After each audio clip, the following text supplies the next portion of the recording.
रायजोफोर आं गारि सानिफ्रायनो आंनि अननाय आरो सिबिनायखौ बयनिसिमबो जासिहरनाय थाबाय। थाम्बनेलाव थानाय बायदि खोथाफोरखौ आं रायजो राजाफोरनि खाथियाव फोरमायहरगोन।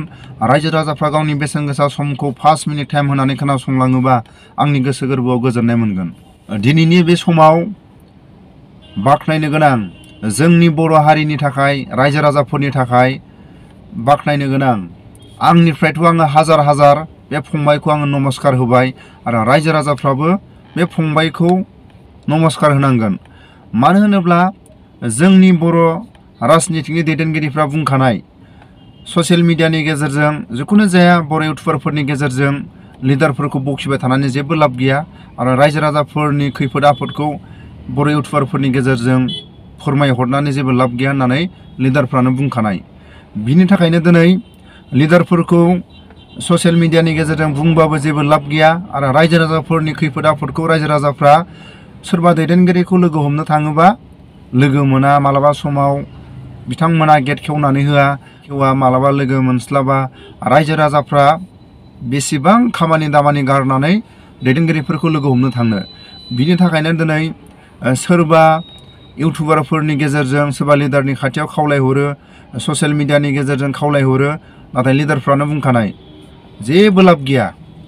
जोंखौ बखिनानै जोंखौ सोमखारिनानै ससियेल मिडियानि गेजेरजों जोंखौ जेबो उफ्रायनो हाया होननानै दैदेनगिरिफ्रा बुंखानाय।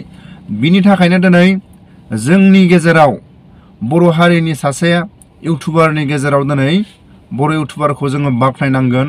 बे फंबायनि मुङानो जाहैबाय एनिथिं एमजेआ रायजो राजानि जानानै दिनै दैदेनगिरिफोरखौ काउन्टार होदों। फैबाय थानाय समाव निट दुलिबाबो गेलेगोन।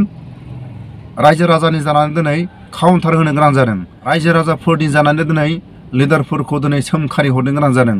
गादियाव जिरायनानै थानाय दैदेनगिरिफोरखौ फिननाय होनो थाखाय रायजो राजाफ्रा दिनै इउटुबारफोरनि खाथियाव, मानो होनोब्ला इउटुबारफ्रा सान हर रायजोफोरनि खैफोद आफोदखौ खबर लानो थाङो। बेबायदि समाव रायजो राजाफ्रा दैदेनगिरिफोरखौ ससियेल मिडियानि गेजेरजों बुंबाय थाबाबो दिनै खेरखेराइनि थाखाय दिनै मा बुंनो गोनां जादों।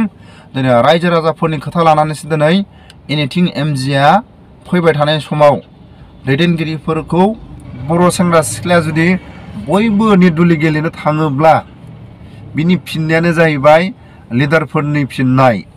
बेखौनो बुंनांगोन जायफोर दैदेनगिरिफ्रा सोरबा रायजो राजाफोरनि बुंनाय रावखौ खोनासङैनि थाखायनो दिनै फिननायानो जाहैबाय दिनै जुदि खावलायहरबाबो खोनाया, सोरबा दैदेनगिरिखौ माबा मोनसे हांख्रायहरबाबो खोनायाबा अब्लाथ' दिनै फिननायखौ होखानांगोन। फैबाय थानाय समाव रायजो राजाफ्रा दिनै बयबो निट दुलिखौ गेलेनो थाखाय साखाफारा जागोन आरो सासे बर' इउटुबारा दिनै रायजो राजाफोरनि खोथा लानानै इलेक्सन गेलेनो थाखाय दिनै आगान सुरनो थाखाय रायजो राजाफोरनि गेजेराव दिनै बुंनो गोनां जादों। आंनिफ्राय आं हाजार हाजार नमस्कार आरो फंबाया जुदि निट दुलि गेलेमारोबा आङो जि थाइसे थाइनै हायो एसेबाबो आङो हाजारसेबाबो हाजारनैबाबो आं हेफाजाब हरगोन। जाहाथे जाय दैदेनगिरिफ्रा बर' बिमाफोरखौ जायफोर बर' रायजो राजाफोरखौ आसा खालायनानै दोनदोंमोन बेफोराव गासैबो फैमाल खालायनायनि फिननायानो जाहैबाय फैबाय थानाय समाव निट दुलि गेलेनानै बिथांमोननि माखासे गादिनि सिटखौ थेर बेथेर खालायनायनि सायावनो फिननाय।